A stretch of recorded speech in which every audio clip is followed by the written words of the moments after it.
G'day guys, it's Liam here, and today this is going to be a bit of a different sort of video. It's not going to be quite like a review, but more a close look at the Bachmann 43xx Mogul models that they produce. So we're just going to be looking at the sort of the ins and outs of them and what they are all about. So without further ado, we'll get on with the video.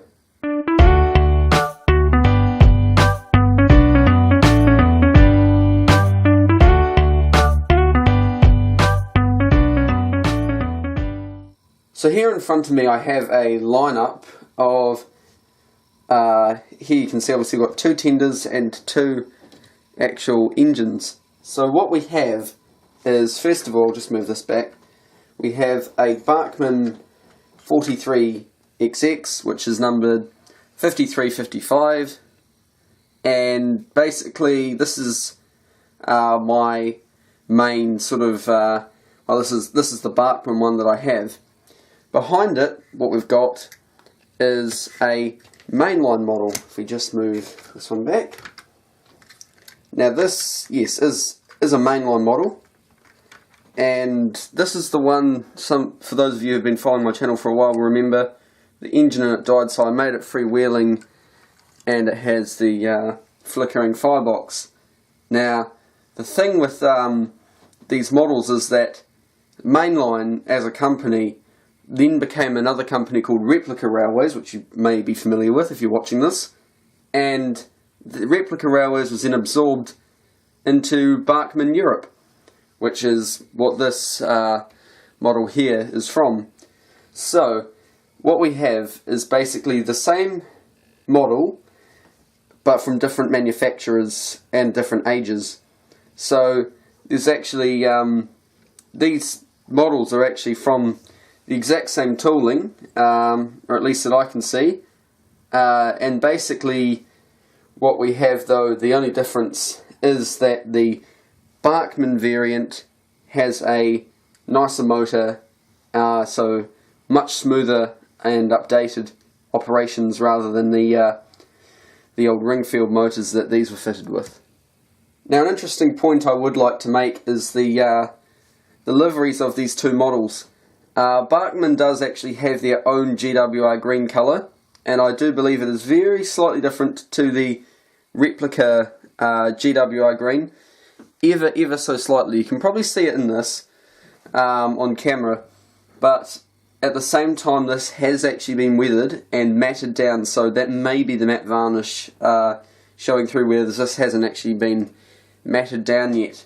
However, they are ever so slightly different shades of green, but an interesting point I'd like to make is that because they are of the same tooling, and you'll notice also that this model here has a shirt button livery tender, whereas this model here has a Great Western Text livery tender. However, the interesting thing is, the livery between the two engines, if I just move this back a bit so that it's all on camera, is actually the same. You know, there's no added lining or anything. I have put lining on the wheel arches, but that was me who did that. That wasn't a factory thing.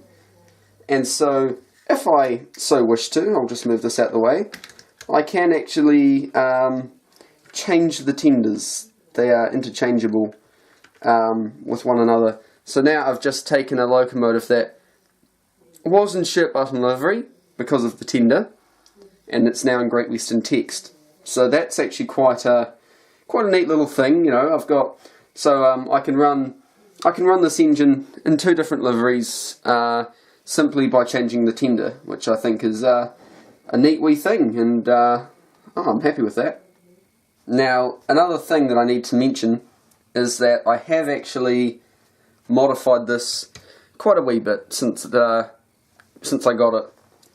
Not hugely, not in big, huge amounts, but I have changed a little bit. One of the things that you probably already noticed on camera, due to the good lighting conditions at the moment, is that I have actually painted in all the areas on the locomotive which were black into dark grey.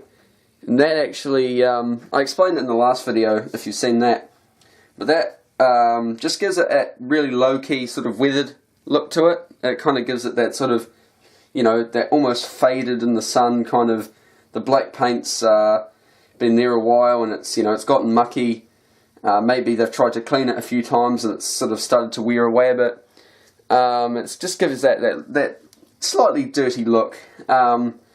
And with the black being not so bold anymore, it does also bring out the green a little bit better in the model, which I think is quite an important thing for me, at least, because I like looking at locomotives that are green. I'm not a big fan of the BR black or wartime black liveries. I do like to see Great Western engines in green, so for me at least that's quite a big thing, which is very pleasing to the eye.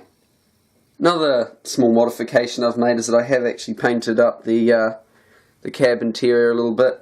These come with very basic moulded cab detail, but I have actually gone in and painted it up. I may actually just need to use the zoom a little bit just to sort of get that sort of to pick up a bit better. There we go.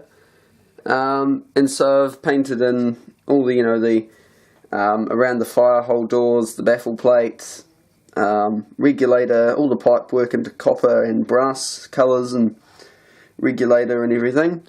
They're all painted up, and I have also, I don't know how well this is going to go, here we go, I have actually put wooden, like a wooden floor in, I guess, and a baffle plate. This was just made out of card, very, very basic, but it's surprisingly effective. I mean, it's one of those things, once the tender's on, you can sort of see it alright, but it actually looks quite nice. It's a nice wee touch that the manufacturer never added, so it's better than not having it at all, I guess. And another wee thing that I've done, which I pointed out earlier, is that I have actually put gold lining on the wheel arches, which does need a little bit of touching up. It's just, there's a few areas where I've got a little bit of paint on the rivets, which just needs a little bit of tweaking there, but no, it actually looks okay. So I've done that, and I've also gone in and painted up a few other areas a brass colour. Like you can see just here, the wee snifter valve, and this wee valve here on the front of the smoke box. So just little things like that, just little highlights, I suppose, that just add that little bit of extra visual appeal to the model. Another thing I have also done is I have actually gone in and painted the buffers silver colour.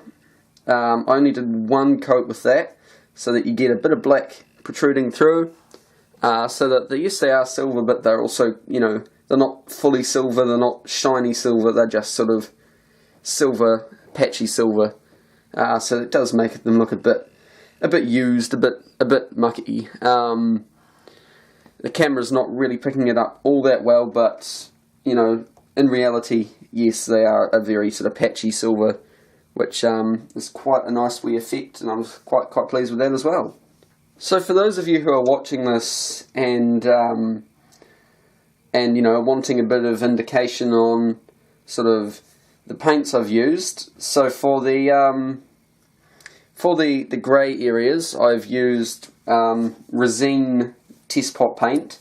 Now I believe Resine is a New Zealand and Australia only company, but you may be able to get them to ship overseas. I know there's a lot of trials and tribulations around shipping liquids overseas. However, the Resine Test Pot paints that I use are all acrylic, which means they are water-based paints. And Resine do actually specialise in house paints and stuff, and they are relatively thick paints, but because they're acrylic, I just add about maybe 5 to 10%, depending on how much paint there is in each test pot, about 5 to 10% water, shut the lid, give it a mix up, and that liquefies the paint quite well to the sort of the similar consistency to, you know, your Humbrol sort of type consistency, and then from there it's just a simple job of painting it on, and as you can see it comes out quite good. You don't get very little brush strokes most of the time, which is, you know, obviously a big deal really. I mean, I don't want to be covering my locos in thick blotchy paint that covers over rivets, and you know, you can see brush strokes, so I do take that sort of thing very, very seriously. And I'm quite pleased with the finish that it gives, and I would actually recommend it to people. Just make sure you do water that paint down, because it can be very thick straight out the tin. So that's my advice there. Also, just on that note, I have used Humbrol copper coloured paint for the cab pipework, and for the brass areas I used Tamiya paint, which I think they only produce one metallic brass gold type colour. I could be wrong, but that's Tamiya paint, and that's actually very good stuff as well. So also yes, also for the sort of silver areas, there's not many of them, just for like the buffers, and I've also done it on the step here. I used a metallic marker pen, which they use, you know, you get them in like stationery shops, and they're for writing on like black paper and stuff. I use one of them. They're very good as well. Very inexpensive, very easy to use, very effective as well. I mean, they look like, well, they are metallic, so that's sort of the idea. But they're actually a very good investment, and to anyone who's wanting to do very fine sort of painting handrails, silver or anything like that, these pens work really, really well. They're very effective for what they are. So no, I definitely recommend those, and I will be continuing to use those in the future. So I suppose now it's time to get on to sort of more future improvements to the model, and things that are still to be maybe perfected, or things I would change about the model. So one of the big things that I noticed almost straight away when I got this model is that there was, and still is, a very large, I'll have to bring this up to the camera, mould line down the top of the boiler barrel and firebox. It's not so evident on camera. I really should have dusted this off, but it's very evident in real life. It sticks up about, it's probably only about 1/3 of a mil, but it's, you know, it's there. You can see it really clearly there. And this isn't present on the mainline model. There is a very slight line, but very, very much less evident than it is on here. So that's one thing that is a bit of a letdown about the model, really. Another thing about the model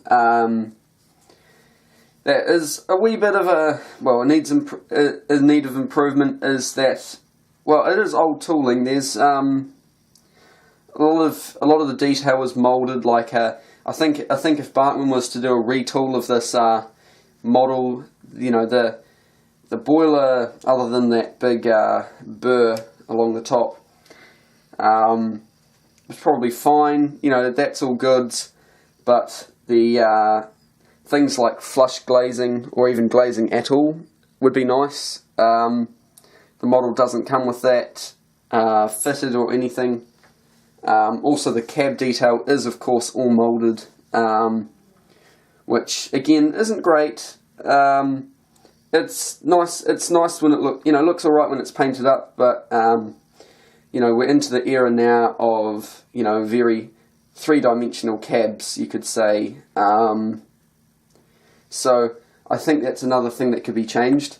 Another slightly smaller little niggle is that on the side of the cab plates are actually moulded on, but they're actually three-dimensional, just around the outside. The numbers, if I can bring it round, are printed on, but the actual outline is actually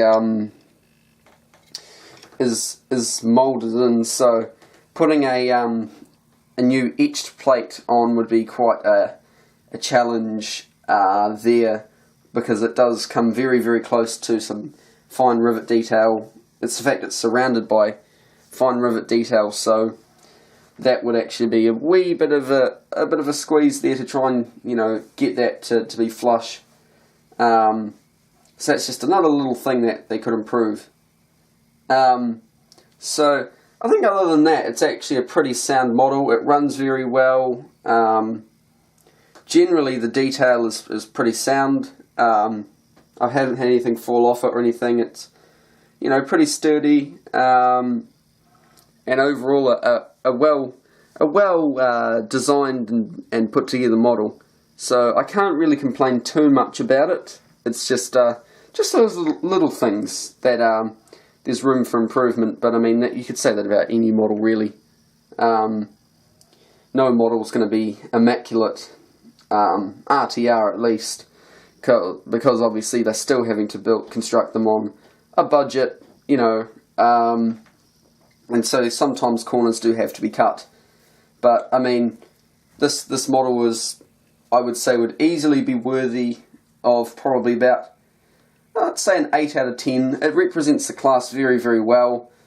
There's very little to actually complain about with the model, and overall the colour of it is pretty good. There have been some horror stories in the past, and even sometimes now, of models being produced in a very inaccurate Great Western green colour, but I think this is actually not too bad. This is actually very, very good on Bachmann's part in producing that, so a big well done to them on that. And no, I'm actually quite happy with that. So yeah, I'd say 8 out of 10 for what it is. Before we close this video, another thing I'd just quickly like to add is that it does, of course, come with lamp irons pre-fitted from the factory. The mainline model has it as well. They both have lamp irons, which is quite nice because a lot of RTR stuff doesn't. And so, of course, an improvement that can be made to these. Not expecting this from the manufacturer. This is purely for my own liking. I do plan on getting hold of some more Springside lamps, and I probably will be fitting lamps to this model, and of course crew in the cab. As all models really should. I need to crack down on that and actually get hold of some more. I've got some crew Bachmann branch line crew currently in the post on order from Hattons, so they will be going in there in the cab. So I will be fitting those in due course, and overall it should sort of complete the model. So I'm very very glad of this purchase, and I hope you've enjoyed this wee video. I don't know how long it's gone on for now. I hope I haven't bored everyone silly, but I'm thinking about doing more of these type videos. You know, talking about models, not, you know, kind of like a review, more of an overview type thing. You know, comparisons as well, obviously with the mainline model. So, anyways, before I bore everyone, thanks for watching, and if you've enjoyed it, please remember to like, comment, and subscribe, and we'll see you in the next video. Bye for now.